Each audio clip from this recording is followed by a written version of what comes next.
Hello, ladies and gentlemen. Thank you for joining us on a fresh edition of Talking Point over your Pan-African channel for you Media Africa. Today, we're focusing on the creation of a single currency on the African continent. How attainable is this dream? For over a decade, there has been a call for a single African currency, but until 2024, that is yet to materialize. About half a century ago, African leaders established the Organization of African Unity to promote socio-economic structures aimed at improving the welfare of the citizens of member states and general integration of the continent.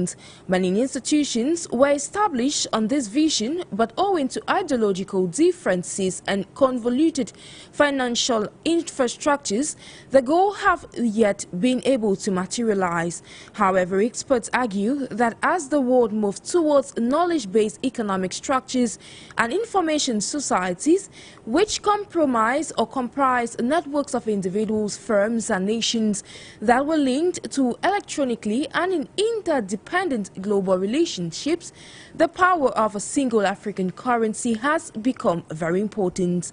A single African currency, if realized, would radically redefine Africa's social, political, and economic landscape, as well as position the continent on a solid footing to tackle the enormous challenges of the 21st century. How attainable is the project of a single currency in the African continent? Join the conversation as we evoke this with our guests in the course of today's program. Stay with us.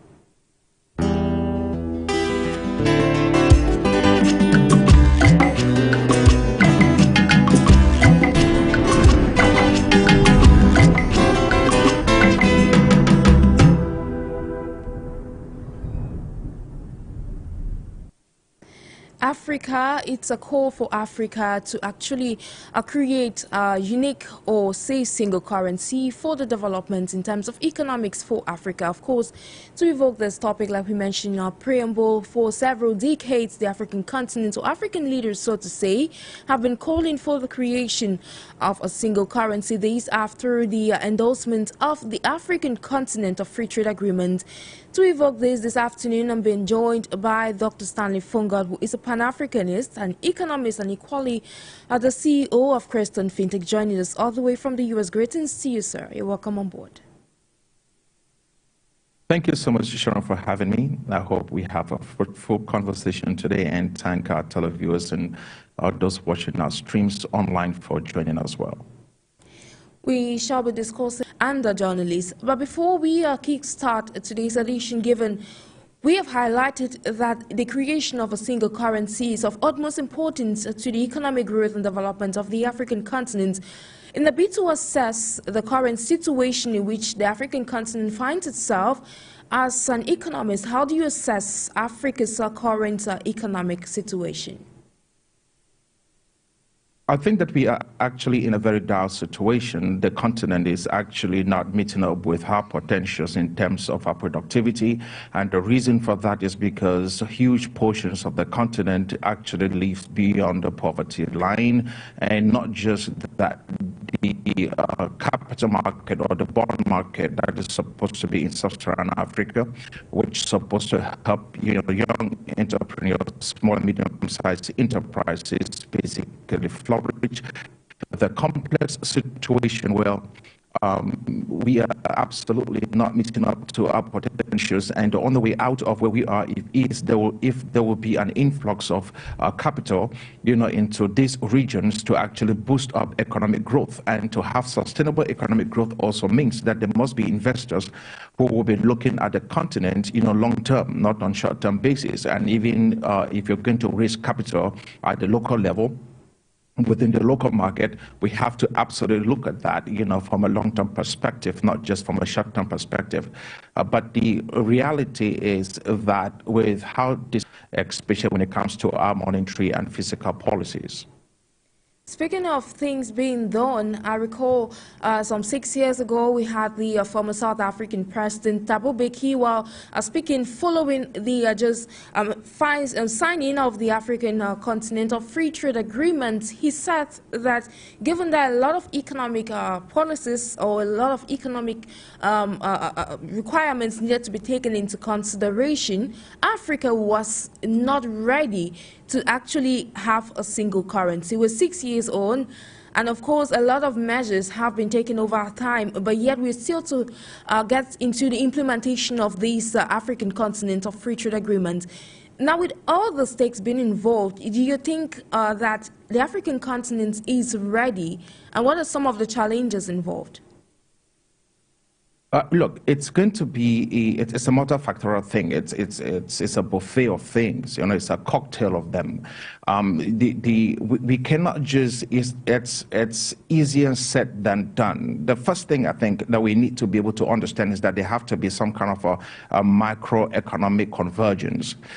You know, to have some kind of a harmony across different countries, especially when it comes to their fiscal and monetary policies. The reason for that is because we have to make sure that if we are talking about bringing all of these countries together to use a single currency, there has to be similarities, especially when it comes to the monetary and fiscal policies. Reasons number one is we have to be able to tackle the issues of inflation, which if one country is basically messing with their policies, and then, you know, we have inflation rates goes up, that becomes a problem. If the interest rates, especially when it comes to the bond market, basically changes in one country and it's not the same in another country, that becomes a problem with the currency as well. And so we have to be able to make sure that we target the issues of you know, deficit so far as, you know, our budgets are concerned. So you cannot be spending what you don't have. You have to basically fight the issues of corruption, which is some of the issues we have so far as, you know, budget deficits are concerned. And yet, if you have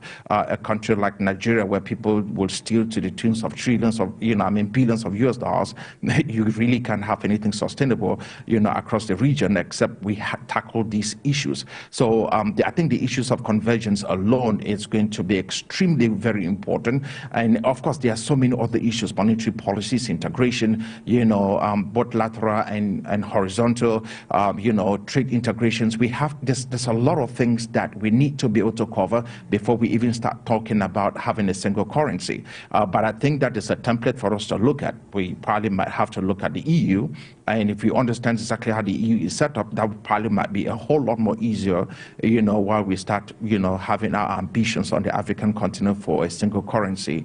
We must be able to look at the EU as a template. I think that that's a pretty much good template for us to look at. While we're speaking about the EU, you should equally note that it's all about the context, right? What could have succeeded in Europe might not be the same on the African continent, but all the same, with already a decent challenge of several African countries having numerous currencies per se, and looking at what is blocking this, impeding the realization of this noble dream of creating a single currency on the African continent, do you believe that unity, which you say is strength, could actually play a key factor in ensuring that the African continent has, say, come into realization with this project of having a single currency? Of course, it has to, and I think that, you know, that piggybacks to exactly why the EU is extremely quite successful. I don't believe that what works in the EU will not necessarily work on the African continent, especially when it comes to our fiscal policies and monetary policies. These are economic principles. These are, you know, we're dealing with finance and, you know, and accounting principles here that hold sway across the board, irrespective of culture and traditions. I think that we need to be able to fully embrace what's happening in the EU. I think the EU has this thing called the Maastricht criteria, which is basically the EU conversion strategy, which literally leverage every single country to have monetary policies and fiscal policies that is mirror image, you know, whatever it is that is going on across the zone. So which means that no country basically has its own monetary policies or financial policies that has not been structured by the EU. What that means is it actually make sure that this entire region, okay, it's able to now basically get into the era of dollarization, more way of currency substitution, where you're able to use, maybe, for example, in the EU, you have the euro, okay, but you have other countries, French francs using their own currency, but you have the euro, which it's more of a currency that's been adopted, in individual EU states to be able to use for transactions and to settle debts. And so if you're going to be able to do that, there has to be policies within these countries, especially when it comes to its finance, its physical and monetary policies that mirror images what's happening in France, for example, what's happening in Germany, what's happening in Finland. But if you have some countries, having different financial policies and whatnot, pushing themselves into debt, pushing themselves into inflation or hyperinflation, that becomes a major problem. We need to be able to make sure that there's some kind of uniformity across the board that can work on the African continent. These are economic principles, and I believe that those principles should be able to work with us on the African continent as well. Thank you so much, Dr. Stanley FONGOD. Now, you mentioned earlier on that unity is strength, and that is the force of the European Union. With that in mind, if unity is strength, like we mentioned earlier on, and we highlighted the key elements, how it could help in fostering the realization of this dream of a single currency on the African continent. But if unity is in their strength, uniting the continent in a bid to form this single currency, a common Africa development policy that is going to benefit not just the people of the African continent, but of course is going to be reflected on the resources of Africa's common development. So, by the way, I think that, that's actually an extremely good point to make, because obviously if you're going to be thinking about some kind of some kind of an integration on the African continent when it comes to the different countries using one single currency, we basically must be able to come together, as one. But the problem is that when you look at the African continent, especially in West Africa, Central West Africa, we, for example, use something called the CFA franc, which, central bank is actually outside of the continent. So there are vested interests with francs, especially, mentoring into whatever is happening in Franco-Africa, okay, French Africa. And so it's extremely quite difficult for us to even come on the table and talk about something that will be, that will be as unique to the African, as the EU, as the euro is to the EU. But the idea really is if the African is fully aware of as to what she wants. And I think that, we've come of age. Well, we are absolutely excited to have a single currency on the continent, and which, if we do, we have enough natural resources to be able to back up this currency, and basically boost its standing in the world. We might basically become the currency, for setting of debt across the globe. I think if we are able to do so, we have to be able to cut off from, countries like France, basically dismantle, the CFA and replace it with something else that probably might be meaningful. But there really has to be financial integration. If there are not financial integrations, our markets absolutely will suffer. There has to be ways in which we have regulations that make sure that there is free flow of capital across borders. If there is, for example, just imagine that we basically have a single currency, however we come to that, but then there is also no free flow of capital across international borders within the continent.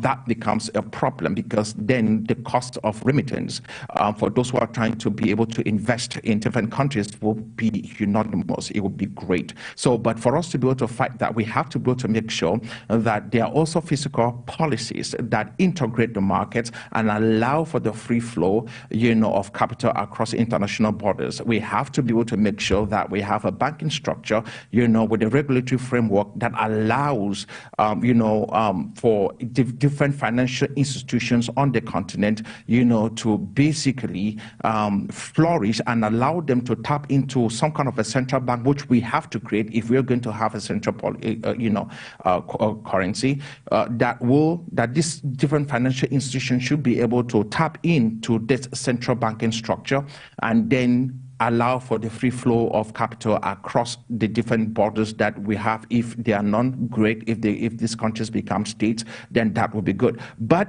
we really need to be able to talk about integrations from that perspective. And also, this big goes back to the same points I was making earlier, that we have to be able to start dealing with policies, especially on the monetary front and physical front, that allows, for everyone on the continent to basically follow the same template. If not, it will still be extremely quite difficult. One country will create a lot of problems for other countries, especially when it comes to the issues of inflation. Just inflation alone would be a major problem.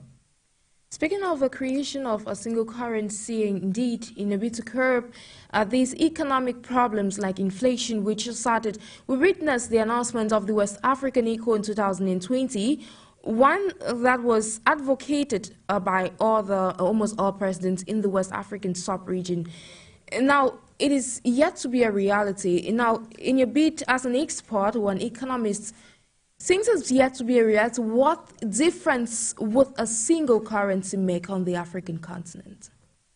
Oh, wow. It will be beautiful because, first of all, just the cost alone of money, the cost of capital, will be greatly reduced. And the reason is because we really will not have to go anywhere else to start looking for capital. And with a single currency, that simply means that exchange rates on the continent of Africa will basically become extremely quite stable. You don't have to worry on the issues of inflation so far as that currency is concerned. You don't have to worry whether the currency is going up or going down tomorrow. It will be pretty much as stable as the US dollar, because a lot of people absolutely will be using it. There are guys in Kenya that, are running tech firms in Kenya that wants to be able to deal or get into the Nigerian market. There are folks in Ghana that wants to get into the Cameroon market. There are South Africans that are looking at countries like Tunisia, and they want to basically have their footprints in those nations, on economic terms. But they can't, because we have all kinds of issues on the African continent in terms of regulations.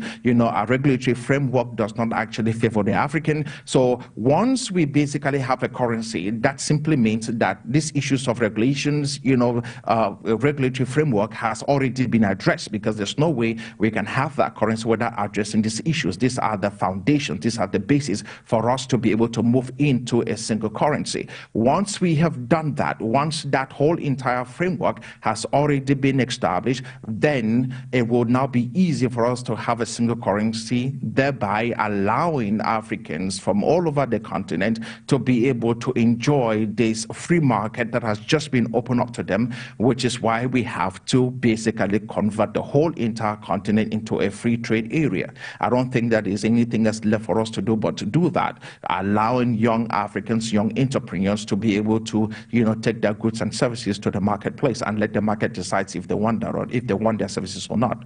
But not that we have policies, across international borders that is basically stifling the dreams of young people and young entrepreneurs, from basically exploring and having their full potential. We shall be coming back to explore this point you just evoked right away, but then let's focus back on the ECO project. And now we are, from 2020 right up to now, 2024, where, say 4 years since the announcement of this project, which is still pending as of now. But then, is there really a need for every region? Because we saw the East African community equally talking about the creation of a single currency within the sub-region. Is there really the need for every region to have a single currency? I think that that probably might be a good start, because if you start thinking about us talking about, having strong economic policies, and then basically making sure that those economic policies is uniform across different countries, maybe, having all the countries on the continent of Africa to come on board at a single time might be a little bit more difficult. But if you go region by region, and then when we move from the region by region and then have a more integrated structure where we start integrating regions, into this unique superstructure, which will be the African continent, that might be better. But I also think that it's important for regions to basically have, somewhat their own currency. If other regions are basically lacking or they have the political will to do what is needful, then, maybe the Sub-West African bloc should have something, the East bloc, the East African bloc should be able to have something, and those in the South should be able to have something. But sooner or later, there will now be need for more of a regional integration. And if that was going to be the case, it might even be easier, because what we will be dealing with eventually is we'll take the fiscal policies that has basically sustained the Eastern bloc, we'll compare that with the Western policies, and then we'll compare that with the Southern policies, and if not, maybe the Central African region, South regional policy. If we're able to look at these policies, that might be able to help us build up a super policy. This might be the best way to go, so that whatever are the challenges at the regional level, we might be able to pick them up, know exactly what they are before we basically, have X thrown our face, at an international scale, because we have the whole entire continent and we were not able to fully manage, in terms of having a single currency. Maybe the best case scenario will be to go region by region. Speaking of region by region, I'd like to recall that the Foreign Minister of Egypt, Sameh Shoukry, addressing a meeting of foreign ministers in Russia yesterday, he did mention that it was of high importance, it was imperative for Africans to actually work economically with the rest of the world using their own local currencies. It's worth noting that this comes as the world is actually moving from a unipolar to a multipolar world. Now, as an expert, how imperative, when we're looking at the global economy and Africa, given Africa has its own rich potential, but presidents like William Ruto of Kenya is going to reiterate that the African continent does not have its own fair share on the global scene. And now, with that in mind, as an economist, when you look at this, how important would it be for African countries to trade with their own local currencies in a bid to create some sort of equity and balance? This will absolutely be beautiful. And I stand with the president of Kenya. You see, the reality is that the African actually is at the bottom of the barrel in terms of everything, so far as economic terms are concerned, policies-wise. We basically have no voice at the table when it comes to international commitments. We go out to these tables to have these conferences, and we get lectured, and then they tell us exactly what it is. We don't negotiate. There is absolutely we have no power to negotiate anything at the international levels. And so we really must be able to start, distancing ourselves from the developed worlds by having our own currency. I think that would be the first step. If you look at a country, I think like Mali, if not Mali, I think Mali, I've forgotten, there's one West African country that I looked at a couple of years ago, maybe 3 years ago, and they were absolutely being clobbered by especially its agricultural sector as a result of the fact that there were companies in Europe, farmers in Europe, that were literally dumping their wheat. I think it should be, I don't know, it's Senegal or Mali, but that were dumping their wheat, in this particular West African country. Now, they can do that because they're heavily subsidized, by the individual countries. And so whatever trade agreement that is being signed by an African country with a European country, there's no way, especially in terms of agriculture, there's no way we can ever be able to meet up, because these countries are heavily subsidized. So the European farmer can sell their wheat, at any price, just as a giveaway price, because obviously speaking, they've already made a lot of money by the subsidies that their governments has given to them.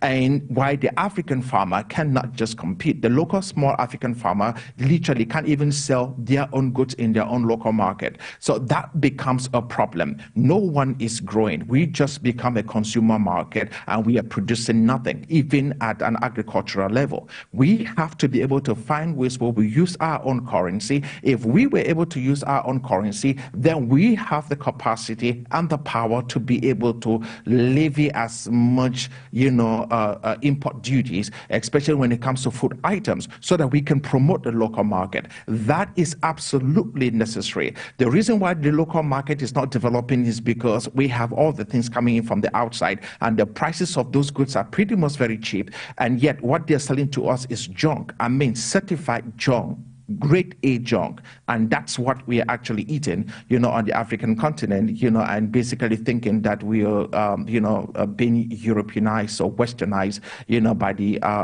by our cuisine, but not knowing that we are basically being fed poison. That's primarily, what's happening to us. We need to have our own currency. In that way, we are able to control exactly what comes into the continent, and then basically levy as much tariff as we can, just so that we can promote the local market and promote, local growers, those who are in the produce, whatever stuff that they're producing. We have to be able to encourage them by basically making sure that we limit whatever is coming to the country if we are already producing it. Why are we basically making the farmer in Europe rich when the African farmer is basically dying?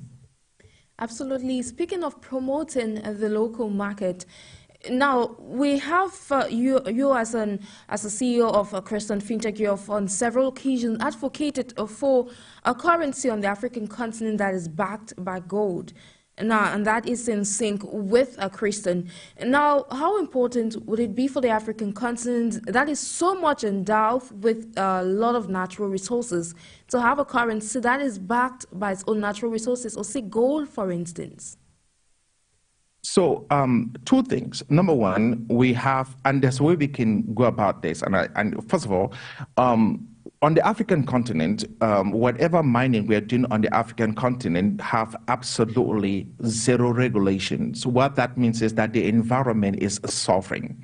So anyone who lives around the mine, it's literally being poisoned on a daily basis. The water table is being poisoned. Our rivers, our streams is being poisoned. We have mercury that is being used to wash gold being poured all over. And so a lot of folks eventually, will be dying, as they are currently in places like Goma, in the DRC, in some communities in Nigeria, in communities in Cameroon, in communities, mining communities in Ghana. We see this happening daily. Now, if we are going to have a currency that is backed by gold, we might really not even have to mine the gold. All we need to do is to have geological studies that basically tells us about the cluster abundance of gold in that particular area. We know exactly how much gold is available. We're able to do an evaluation, with that, and then we basically come up with a particular figure. Whatever that figure is, we use that certificate to back up whatever currency that we have, because it's as good as money. And then it's as good as gold, because the gold is there, it's going nowhere. It's right there, no one is mining it. We know where it is. We have a certificate to prove that we have that, and we can use that as a financial instrument to be able to back up whatever stuff that we want to back up. The reasons why I push for this is because if we have to keep mining, if we have to keep destroying our ecosystem just because we are also trying to be able to fit some Europeans' fantasy of having gold around their neck, and being as good as they can, yet at the expense of the African, that becomes a major problem. So having a currency that is backed by gold is extremely very important, but we also have to be able to understand its environmental cost and find ways in which we can balance that, so that whatever it is that we're using to back up our currencies is also not at the detriment of the environment. For we are Africans, and this is Africa, and we will have to live in the same environment that we are mining out of. Why should I mine a kilo of gold and basically poison up the whole entire environment because I went out mining just for a kilo? We can still talk about the kilo in the ground because we have the certificate to back up, to say that the geological studies has been done. We know precisely what the cluster abundance of gold is in this particular area. We know precisely how much it's worth, and we can be able to extrapolate that over a period of about 50 years, and then maybe issue out bonds and be able to go like that for those who are interested in just purchasing and trading on that piece of paper. Those are financial instruments, and we can be able to do that, as opposed to basically digging every single thing up and poisoning the whole entire landscape just because we are looking for gold. But having a goal that is having money that is backed by a particular commodity. And I think that the only commodity that makes sense is gold because of its intrinsic value. Apart from gold, I really do not think that there's any other commodity that has stood the test of time that is as resilient, as beautiful, a store of value, has been used as a medium of exchange, for goods and services like gold. Gold is gold, and I think that gold would be the strongest commodity we use to be able to back up any currency. I like to call that a strategic weapon. Now, given the fact that it's somewhat difficult for the African continent to attain this goal, though it's not impossible. Now, being an economist, you said feasibility studies do have to be carried out for the African continent to be able to ensure how they have to go in a bit to ensure the realization of this dream. Now, we have a Liberian expert that said recently that we have officials in office that are collaborating with foreign businesses to loot the natural resources, not just in Liberia, but I would like to extend that to the African continent. Now, while Thabo Mbeki said Africa was not ready for a single currency, he equally mentioned that it was not going to be easy. The path in which the African continent was going, though it was rough, like you mentioned, it's not going to be an easy one. Now, do you entirely agree with him? And of course, how can Africa make this route in a bit for it not to be so rough, but one that is going to accommodate the various challenges and lead to a better transformative future? I think, and unfortunately, I am thinking that within the last 2 years, we have been able to see somewhat of a template of what is possible on the African continent. It's unfortunate, and I will quote in something that is absolutely not politically convenient or expedient for those who are, who have the Western ideology of democracy, especially because I will be talking about, the country Niger. I'm also thinking that if you look even across the Sahel, you realize that if there was any time in human history when it was possible for the continent of Africa to become one, I think that what happened in the Sahel, or what is currently going on in the Sahel, might be a template, for the continent to basically emerge, out of where she is to where she's supposed to be. The only reason why I say that is because I do not see how, and, I think I share the sentiments of the South African president. It will be absolutely difficult if there are no military standoff. I think that we basically have to get into a place where there's no longer anything about talk. We basically have to step in and seize power if need be, just so that we are able to establish what is needful.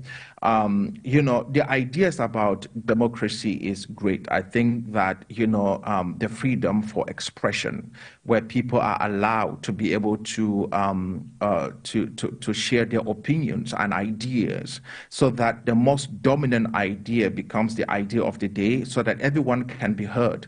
That's great. But when you live in a society, in a country where that basic right, which is fundamental to democracy, is taken away from you, you do not have the opportunity or the capacity to be able to speak up and to be to share your opinions and views, so that people can actually be able to hear what you're articulating and believe or not believe, and have the right to be able to hear, opposing sides, opposing viewpoints.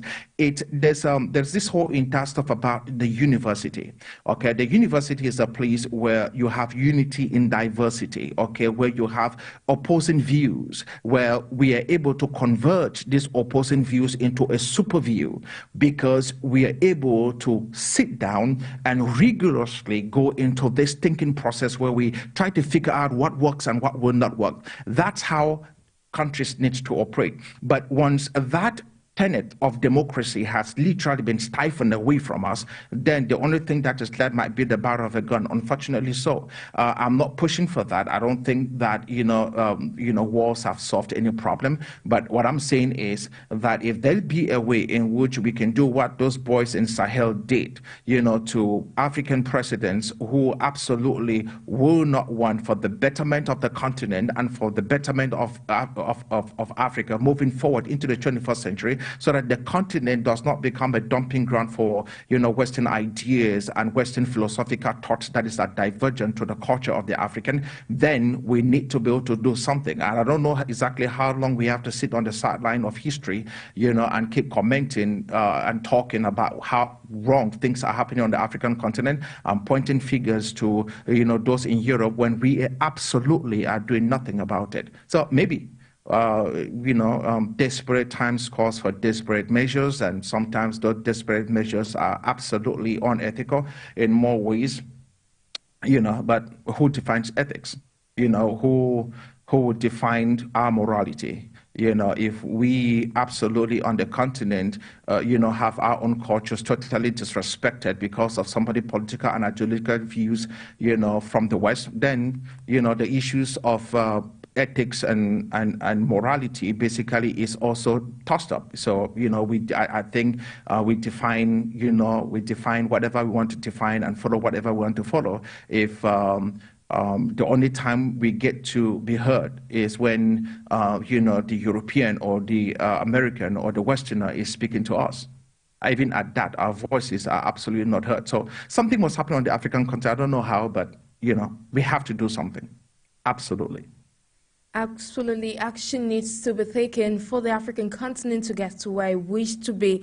Now, earlier on, you mentioned the aspect of African countries limiting exports in a bid to, centralize what they have on the continent for the continent's own growth. Now, I'd like to capitalize on that.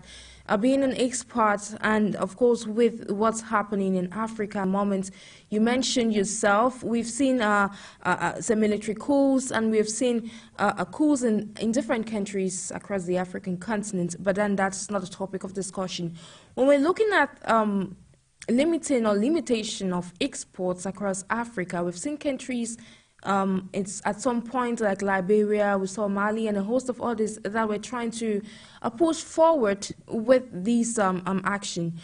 Now, as an expert, do you think this is in the right direction to lead Africa to where it wants to be, especially with this dream of having a single currency? Absolutely. So it will help the Africans so that we are able to settle our debts quickly, and we are able to basically have our financial transactions settled immediately. And the reason for that is because once we've gotten to a level where we decide that we're going to have a single currency, then we basically must be able to have a digital payment system. And what that means is that we need to be able to have an infrastructure that basically supports this one currency that is in a digital format. And the benefit of that is that someone in Kenya can be able to buy something in Nigeria, and we don't have to worry about exchange rates. Right, number one. And number two, we can actually, the person in Kenya will be able to receive their money immediately without any remitting fees. So we don't have to be dealing with all kinds of complex issues, because there's just one central bank that is dealing, that is settling those debts and those financial transactions. There's always going to be an issue, especially when it comes to, the structure, which basically means we have to maybe have a very huge cybersecurity system just to protect, this financial system, especially because at that will become a target of everybody, including governments around the world. I'm not going to name governments, but we have governments, in developed nations that are, always trying to sabotage everything that's happening on the African continent. So I think that we need to have a huge cybersecurity system just to be able to manage our digital infrastructure, for our payment systems. That being said, that would be, an upgrade in our technological infrastructure. I think that we basically needs to be able to do that. But apart from that, being able to settle, our payments, have cross-border trade, and allow, for folks to be able to move goods and services, seamlessly across, our sort of international borders, that would really be good, because what that would do is it would increase, the area for young entrepreneurs, small and medium-sized enterprises to basically grow and flourish, in countries that they previously had no access to, but yet the market was absolutely, in need of their products and services. So I think time has come for us to be able to do that. Indeed, I think maybe we should be able to get back to the days of trade by barter where African countries were able to collaborate amongst themselves. But though we've seen evolution of economic services and a host of others across the African continent, being a new era, though it's a contemporary era, of course, Africa has to deal with present-day measures. Now, the vision of economic integration on the African continent, could we say that it's been threatened by this issue of multiple currencies across Africa? Yes, absolutely. And I think that and I said this earlier on, the problem with multiple currencies is that you have different countries using using different physical and monetary policies. And so as a result of that, whatever works for them, whatever are the reasons that they're doing whatever they're doing, that's what they're doing. You come up north, and then, our currency is basically, not north, the West African bloc. Most of our currencies, basically in the French countries, it's stored, controlled, ruled, manipulated, by France. So you have a whole entire country that is literally manipulating the physical monetary policies of about, 12 different African countries. And that's too much power. And yet, even to today, we are all just, singing to the same Kumbaya song like nothing is happening, and we just quite fine with it. It's crazy. It's like saying that I'm going to go, and have my chest operated, take out my heart, and then store it somewhere, and then hope that wherever I kept my heart, the folks I kept my heart with will be able to do me right. That's wrong. No one can take care of you like you. So the truth of the matter is that what's happening with us, it's quite shameful that, we still allow, countries like France to be able to, basically run our lives. Anyone who runs your money basically runs you. And if you're wondering why those African nations, French African nations, are the bottom, especially countries like Niger, they're the bottom of all economic index, it's because obviously, countries like France will do whatever it takes to manipulate them in ways that they can't even get out of poverty. That's the problems we are facing. I think that countries on the African continent must be, thinking heavily about how we can actually be able to have some kind of currency substitution. I think that we need to be able to have currency substitution on the African continent. The reason why that's important is because now we can be able to find out currencies on the continent that is quite stable, and because they have very good, physical policies or, physical and monetary policies, and adapt those currencies as part of our own currencies, so that if, for example, if you're in a place like, let's just say, for example, that the Naira or the CD in Ghana, the Naira in Nigeria was doing very well. I think it's tanked ridiculously lately, especially the Naira. But let's just say it was doing very well. And then the CFA was basically just a mess. We can be able to adapt the Naira, in our countries and basically do some kind of a currency substitution, which is what we call dollarization, so that we can start setting our debts with the Naira rather than the CFA. That will basically help, businesses on the country or in those individual countries to be able to kind of match up. But that will give us a clear-cut picture as to which currency we should basically be moving towards and which currency has the best policy. So we have to be able to do that, without which it will be extremely quite difficult for us with our own individual currencies, having our own issues in our own countries. We are trying to manipulate the currencies to benefit us for whatever reason, or maybe we have debts to pay and we're trying to manipulate the currencies so that, we pay less or pay, or basically, I don't know, pay less, fight our way out of certain debts and whatnot. But that, in the long run, affects, those within the countries, especially when it comes to the production of goods and services. We have to find ways to look for a currency that's a little bit more stable, with physical policies and monetary policies that make sense, because obviously those currencies have proven over time to be worthy, and maybe we adopt those currencies as substitute currencies in our individual nations. Yeah, thank you. Before we get to the benefits of having a single currency on the African continent, let's allude back to what Thabo Mbeki, former president of South Africa, said. He pinpointed 6 years ago, like we mentioned earlier on, that though there was not yet, or Africa was not yet at a stage where it wanted to be, this was because there were many conditions that needed to be met. Now, since we're 6 years on, could we say 6 years after this declaration by the former South African president, do you think Africa stands at this point to be in the right direction to actually achieving this vision of having a single currency? I don't know. I really do not know. And I think that anyone who basically will tell you that they do, they're just lying. And the reason is because a lot of things needs to happen. And so we can't today, if you basically brought those boys in the Sahel and says, please do us a favor on the African continent and bring us to a place where we can start thinking as one, maybe. But in the absence of that, it is extremely quite difficult. First of all, you have to look at places like the DRC, and you have to ask yourself, why is the DRC the way the DRC is? They are the biggest, one of the biggest companies in the world. It's Apple. Apple is one of the biggest, the most productive, the most financial viable company in the world. I think it's second to some company in Saudi Arabia. The reality is that whatever is happening in the DRC, a company like Apple can actually put a stop to it. This is just an example of the hundreds of thousands of different companies that are benefiting, tremendously on the African continent.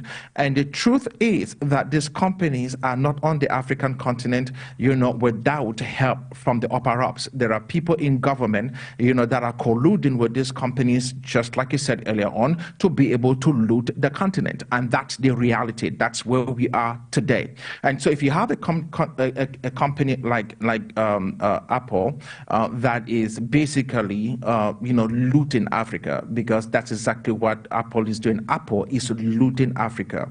I think that if there be any one company in the world that is as evil as any other company, that should be Apple, for what they are doing in the DRC. And the notion that we don't know, the notion that, we have third parties, we have other companies that is helping us do our procurement, our purchases, is all a lie. The reality is, it's all about the bottom line. All right. So that's that's what the capitalist system is all about. It's all about the bottom line. And so we don't care exactly how many lives we destroy. We have no issues about the communities that are totally are destroyed with hard minerals, and children being born with cleft palates. We really don't care. We don't care about the death rates. We just don't care, because obviously our investors are a whole lot more important to Apple than the African. So my thing is, we need to be able, if there be anything is that that I really hope that we push for, is to be able to make sure that the African the African is responsible in literally deciding who comes to do what on the African continent, especially when it comes to trade. Why should we have companies on the African continent and then we have no idea exactly what those trade agreements are? That's supposed to be public record. Everyone needs to know what these companies have signed with which country. Is supposed to be public record. Those things are not supposed to be private. They are not supposed to be secret deals. We need to know exactly who is having kickbacks from where. Those are things that we should know. But unfortunately, we sign these deals at night, settle them at night, and close them at night. That's crazy. That's basically why we might be able to need those boys in the Sahel to show us a little bit how things are done. Exactly. Ladies and gentlemen, if you're just joining us, this is a talking point, and today we're focusing on the attainment, or how feasible with the creation or project of a single currency on the African continent. How far has this project gone since it was brought decades ago? Of course, we are discussing this with Dr. Stanley FONGOD, who is a Pan-Africanist, economist, as well as the CEO of FINTECH. Meanwhile, it's worth noting that this comes as the African continent is striving to attain economic growth and development. Meanwhile, we just got indications that our caller is online. CD joined us all the way from Benin. Good day to you, sir. Please kindly proceed with your contribution.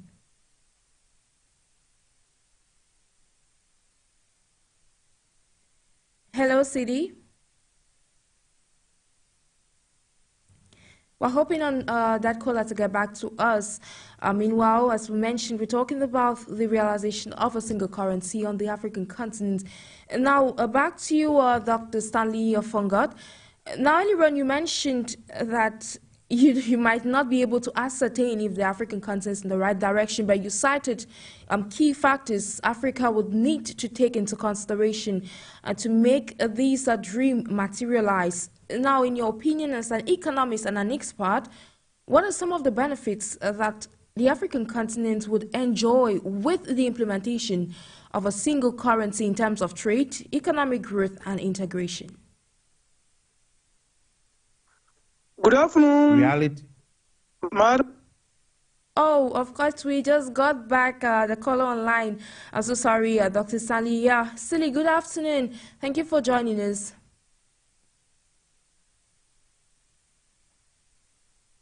Mr. City? Yeah, please kindly proceed with your contribution.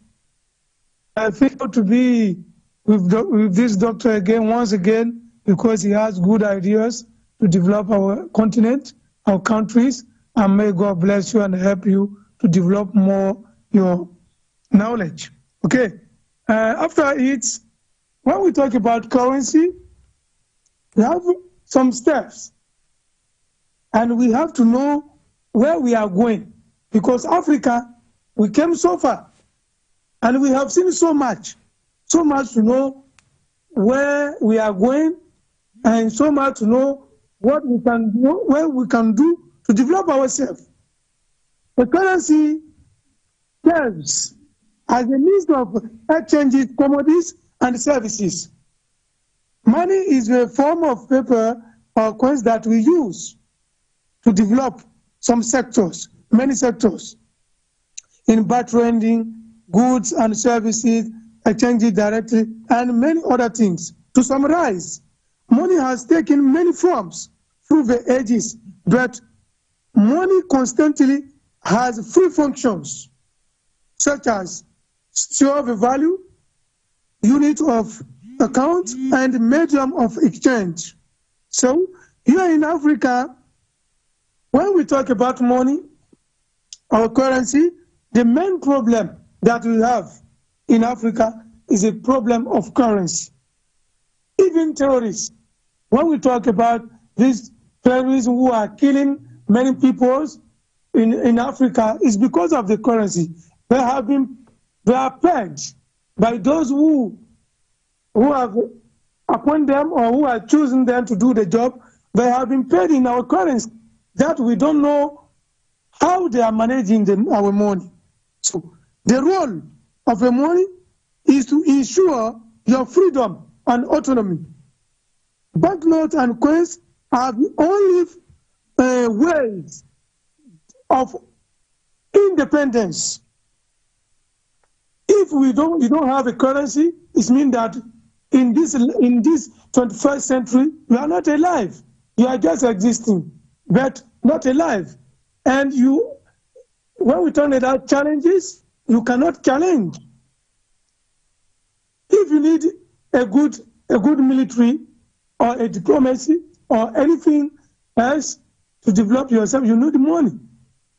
If you want to control everything, you need your own currency.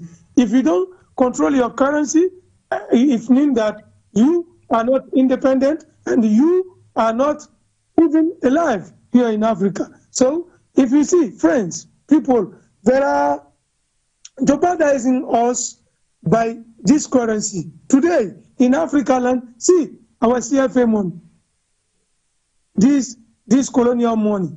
They don't even know it anywhere in this world.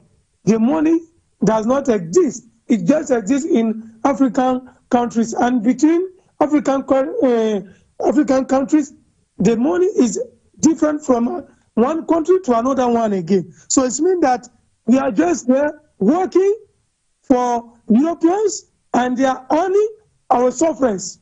That's what we are living with. So Africans have to know that if we need to develop ourselves and we need to control our countries, we need to create our currency.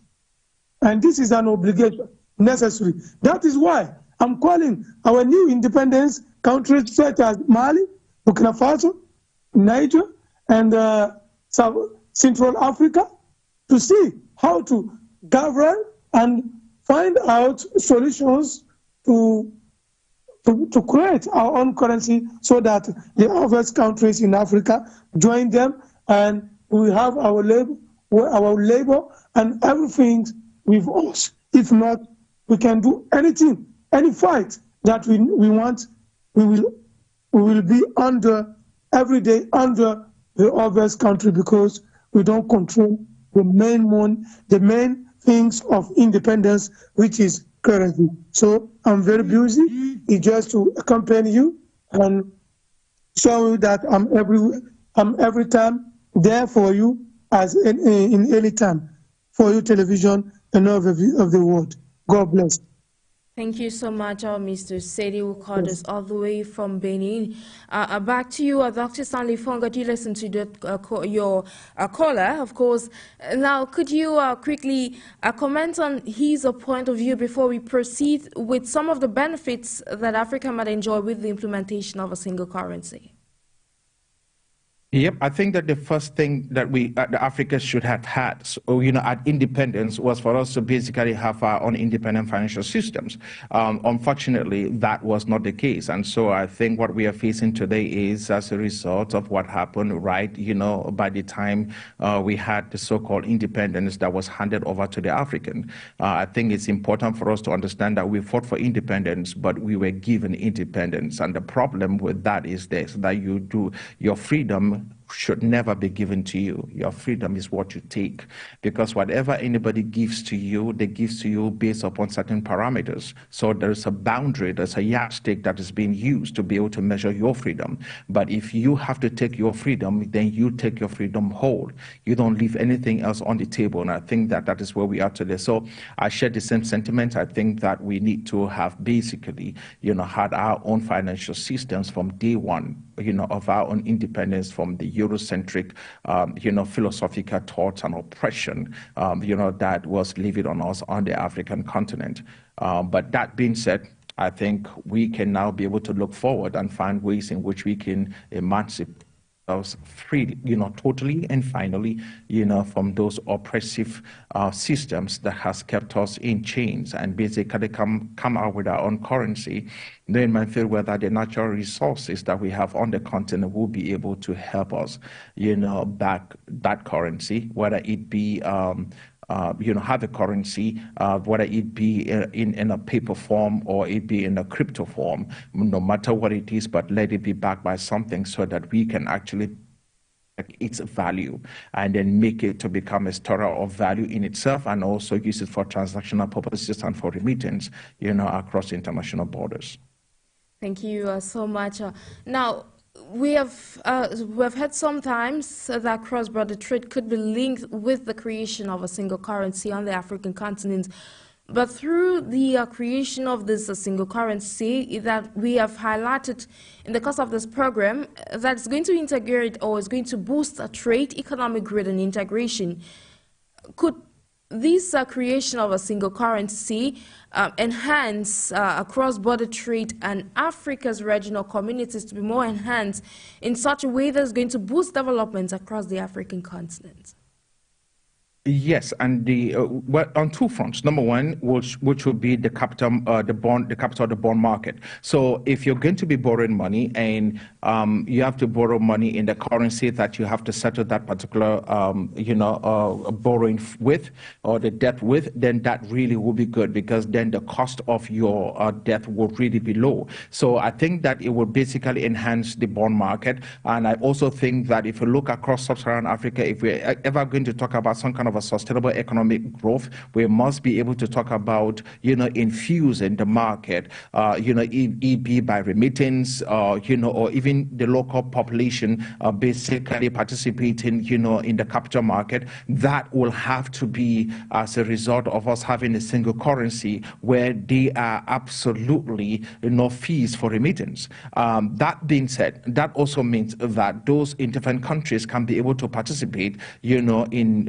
providing goods and services in other regions of the continent where they don't have to worry about, losing money based upon exchange rates. So if that was going to be the case, let entrepreneurs, basically do what they do without allowing the market to be able to frustrate them because of remittance rates and, exchange rate issues. Let them just, focus on producing goods and services so that they can become good at what they do, and then let the market basically enjoy what is it that they're producing, so that they don't have to say, I'm not going to go to this particular market because the exchange rate is basically very low. For example, if you're going to ask me, do I want to ship something to Nigeria or do I want to ship something to Cameroon? Maybe I probably do Cameroon now, because obviously, if you look at the exchange rate, between the dollar and the naira, it is crazy. Which means if you are in Nigeria with the naira and you're trying to go to exit the country and come,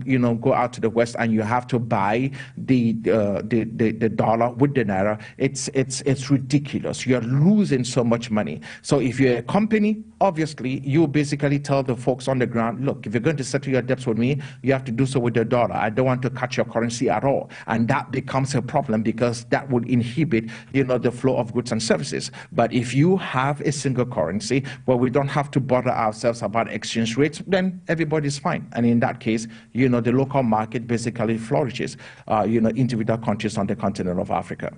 Yeah, sure. And that is the line in which the African continent should be moving towards.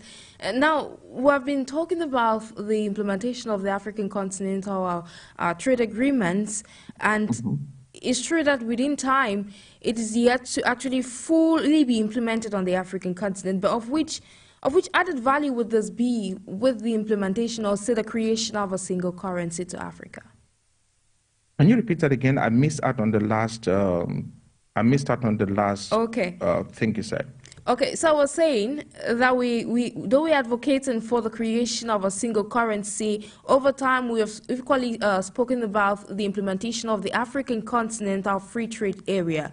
But then, what added value with the implementation of the African continental free trade area be to the African continent, say a single currency is being created? The upload is so bad. I think the upload is so bad, I barely heard anything that you said. Unfortunately, that is due to technological disturbances. Meanwhile, we're discussing, today's edition of the program is focusing on the creation of a single currency across the African continent. So, Dr. Stanley, like I was asking, I equally mentioned that though we've advocated for the implementation of the African Continental Free Trade Agreement, of what added value with the Continental Free Trade Agreements be to the African continent with the creation of a single currency? In a free trade zone across the continent of Africa, which means we allow goods and services to move seamlessly across international borders on the continent of Africa. That is great. But if that will happen, and then we still have the limitations, with remittance and basically exchange rates, because someone who is in Nigeria selling something to somebody in Ghana, they need to convert their monies from, the naira to the CDs. And with all of that, you're either losing money or probably gaining money. There is no business person, there's no entrepreneur that wants to go through that at all. People want to be able to make sure that whatever they're selling to you, they're selling to you in the currency that they can actually be able to use immediately. If that was going to be the case, a free trade area with a unique currency that is uniform across the board, across international borders, will absolutely be useful so that there are no issues with fees on remittance, and also people losing money on exchange rates. I think that will boost these regions tremendously, especially in the West African region, just like we said earlier on, the continent of Africa, if we also do not address the issues of fiscal and monetary policies. The money, that we'll use to settle these debts and transactions across international borders, has to be extremely uniform. We must make sure that at least it's the same currency, so that the free trade, agreement across these regions fully makes sense. Absolutely. It's all about tackling issues within our own local or national territories before we can get out of the African continent. Now, since we're gradually coming to the end of today's edition of the program, now how does the African Union fit into this agenda of creating a single currency? Of course, it's true the African Union, originally the African Organization of African Unity, had championed for the creation of a single currency, but this is yet to actually come into realization. So how does it come in with all those recommendations which you cited so far? How does the African Union fit in such a way that the African Union must focus on creating some kind of a central monetary authority. If you look at Europe, there is basically the European Central Bank, the ECB, I think, and that bank, that bank's responsibility, is to be able to manage, all financial and settle all financial transactions across the EU. So we need to be able to have some kind of a central monetary authority, a banking structure that will manage a single currency, that will allow for different countries to seamlessly integrate, within that structure so that we can settle our financial transactions quickly.